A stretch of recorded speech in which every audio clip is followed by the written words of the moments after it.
حقائق صور وألوان، وأجملها ما تنطلق من البيت النبوي الشريف. رجل دخل في التاريخ الأفريقي فأيقظ العلماء قبل العامة، أحيا القلوب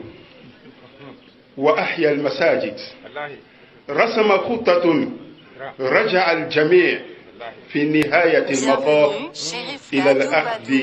بتلابيب رسالته. إنه عثمان مدن حيدر.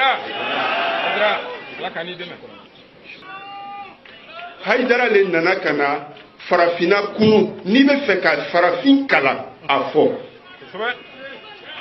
على دياك حيدر balma ay lamini la furo ko ni docteur dwe dine docteur mo mi tala dine kala ka premier sigil ke ka ba kele ka ta lycée ke kala na ko ba fila ka ta do université la ka licence so ka maîtrise so ko ba sawa nani ka kla ka yele ka ta doctorat no fe ka doctorata jamana jumenga Islamé jamana kan arabu jamana kan ka doctorat tani jamana bawla ka tila ka na i nakun ye mun ye i ye ala ta min kalan i ye tawhidi min kalan i ye sunna min faamu n'ala se i fa jamana kɔnɔ ka da kan bɛɛ lajɛlen tɛ se ka kalan kɛ u ye aw kelen kelen minnu kalan aw fɛnɛ ka na kɛ yeelen jamana kɔnɔ mais ni docteur taha nana kɛ mun ye ni nana kɛ dibi de ye ni nana kɛ halaki de ye ni nana kɛ shetane ye maa min n'i y'a lamɛn a b'i sama ka t'i sɔri Allahu tala ka jahanɛmɛ kɔnɔna la. N'i ye nin lamɛn i bɛ nin docteur nin ka ala ye siran ye baliya ye. N'i ye nin lamɛn nin docteur nin dalen tɛ ala la a dalen tɛ lahara la a ye min kalan a dalen t'a la i b'a ye. Allahu akbar ka da mun kan a y'a lamɛn dɛ. Ni damadɔ ta ka vocal la ko Kante docteur dɔgɔya Kante y'a kɛ tan o tɛ dɛ. A bɛ n ka kuma la mais ni ye kelen ni ye fɛn fɔ min n'a ma fɔ a bɛ n ka voix cliquer fɔlɔfɔlɔ a ko Buwake bɛɛ kɔnɔ ko tɔn tɛ yen min bɛ Ansar dini ɲɛ ko Ansar dini de b'a bɛɛ lajɛlen Abidjan jamana kan kɛrɛnkɛrɛnnenya Buwake ko Buwake ko Ansar dini de ye ɲɛmɔgɔ ye Ansar dini de bɛ Alako la Ansar dini de ye kanda sira ye ya subhanallah Ansar dini maa min ko silamɛya tɛ seli tɛ silamɛya dɔ ye a bɛ ka silamɛya tiɲɛ a bɛ ka ala ko la gosi ni docteur ma siran ala ɲɛ ka na fɛn ɲini na Haidara fɛ walasa Haidara ka mɔgɔ k'a tanu ka tɔgɔ ɲini ka jɔyɔrɔ sɔrɔ diɲɛ na a nana ka na Ansar dini de kɛ fɔlɔ ye ko Buwake jamana bɛɛ lajɛlen na sunnamɔgɔw bɛ yen a ma sunnamɔgɔw yira diinɛ wɛrɛ mɔgɔw bɛ yen a ye nin bɛɛ ye fu ye jɔn b'aw bɛɛ sanfɛ Ansar dini a bɔra jɔn da kɔnɔ docteur Toha kelen filanan nin docteur Toha nin a ka munafiya a nana o dɔ fɛnɛ fɔ min ka jugu ni fɔlɔ ye o ye mun ye ko Usman Madani Haidara k'o de kɛra maa ye maa min nana ka na farafinna bɛɛ lajɛlen na kunu silamɛya diinɛ ko la Allahu akbar ja ka kɔn Haidara ɲɛ farafinna tun tɛ silamɛya yɛrɛ dɔn Maliens t'a dɔn Ivoiriens t'a dɔn Afrique a ko farafinna de a b'a lamɛn ne ka kuma ma nkalon t'a la dɛ a ye vocal lamɛn a b'a kɔnɔ ko Haidara de nana ka na Afrique bɛɛ kunu ka silamɛya yir'u la Allahu akbar e taara kalan kɛ Haidara barikalen don ni Toha ni dɛ ni Haidara bɔra 6e année de la maîtrise la a tɛ fɛn dɔn e min ye doctorat ta doctorat nin ka kalanden ni Haidara ye mais a barika banna a tigɛra a yɛrɛ la a ma da ala la n'a fɔra o de nana nin doctorat kɔfɛ e nana ka na sitanɛ de tanu ta ko Haidara de nana ka na kanda yira farafinna la Allahu akbar kanda jumɛn alakira Muhammad sallallahu alaihi wasallam ka diinɛ adamaden bɛ kuma dɔ fɔ i yɛrɛ bolo kuma fitinin dɔ ala yɔrɔ kuma jugu don n bɛna se dɔ fɔ nin ka jugu n'a tɔ bɛɛ Allahu akbar a ko Haidara kɛra manton de ye hakili manto Allahu akbar ko remu Allah utare nabile Ibrahim mangutu ni manto yae kanda mun ka tauhidi ayi jo tauhidi ka hakili jam du be kono hakili ayi jo tauhidi ala ka demenana haidara jo mi joni flanka fani kafriya ni munafiya ni che masra ala nya ko haidara de nabile Ibrahim de misali kala kelen ka kelen kala manton kelen de akelen haidara kelen ko manton haidara kala manton ni abaga kuma kana no siara kuma kana ai sing aga video na me abini me Dr. Toha kuma kana ko haidara kala manton ni akelen akara manton kelen Allahu akbar frankafu mushriku kafri munafi iyo de mangutu ta ko karam ni misala bo sunamgo da kono ni chebsa ka sunamgo jodme ni mi ado sunamgo do ni ngal video to ka teme vugal to ngateme ini ala be nyono nani ga daldi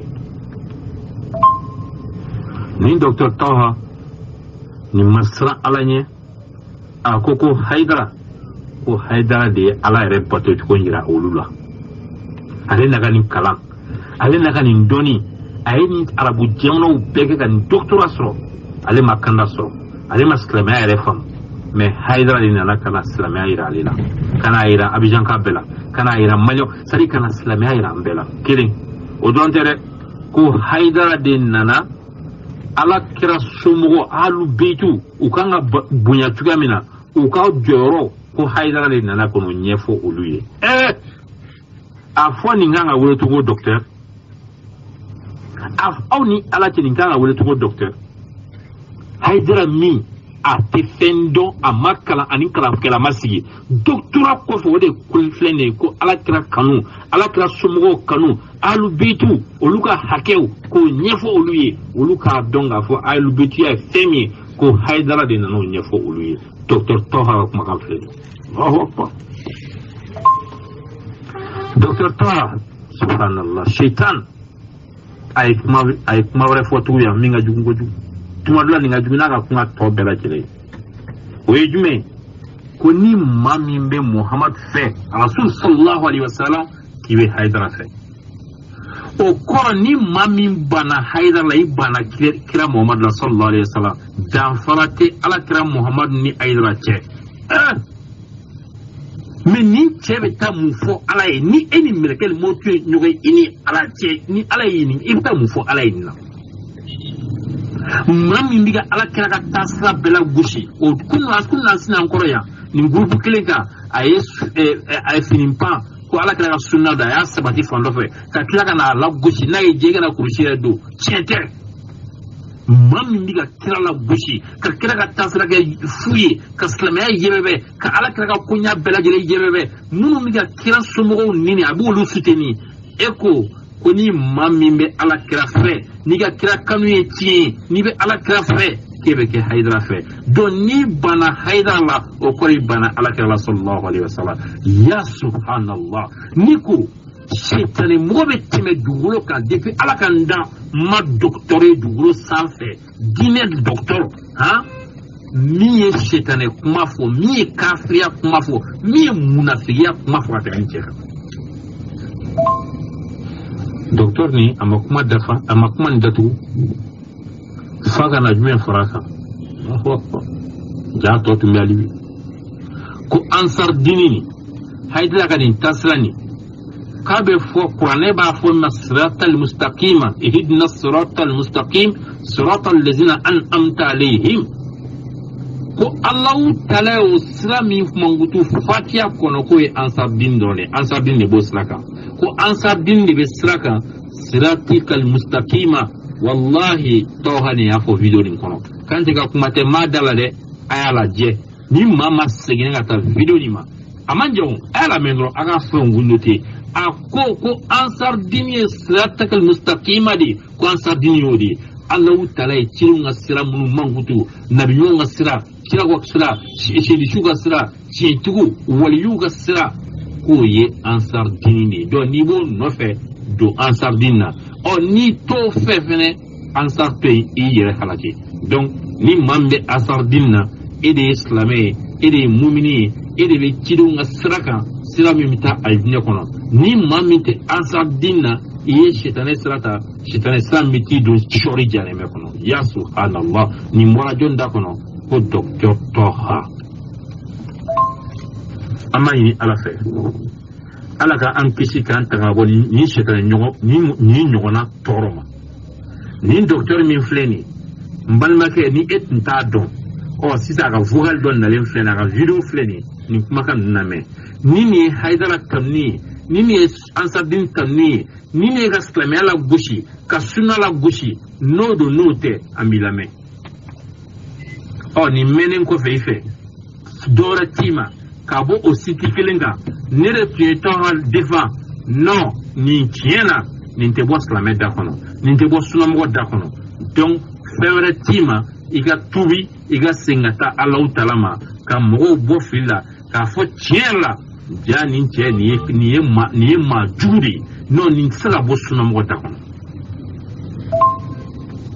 Allah ta'ala ni afa ya ayyuhal ladzina amanu tubu ila Allah tawbatan nasuha mawma ni tumenin ko mawma ni che kanu tumila ni menen ko fe min bima iga tubi iga singata Allah ta'ala nin te suna mo ni madliga ke suna mo ni antisa fa ngati ka aye kadago ko nata anto don mais abidama shetane do munafiki do ni ko ni islamia be koron ni me klebi fe ni doni minke ni shetane doni ni misali e joy qur'ane kono bal am bun bawra Allah ta'ala ka mi mangutu qur'ane kono mami ni Allah ta'ala doni di amasul Allah la rafu konnala na kala ki isma ki woro ki bo donina katwa nindi ngoko o nyogondo de ni bala ambun bawra balma ke de duguro safe ni yemaye mawmanga min dugo ni nga chini faso ni ka jugunga tebe bela jilenka kadaka mobna ka kalnino ko docteur do akanga ni islama u fe u kani ke dengala fe maye fona klambo tubira dumna kaira maula ni yeshitane mwadi ni ndamanga do islamia futla suna futi ni ndamanga dola mawma ni wulego suna moy ni Allah ta'ala be jona Allah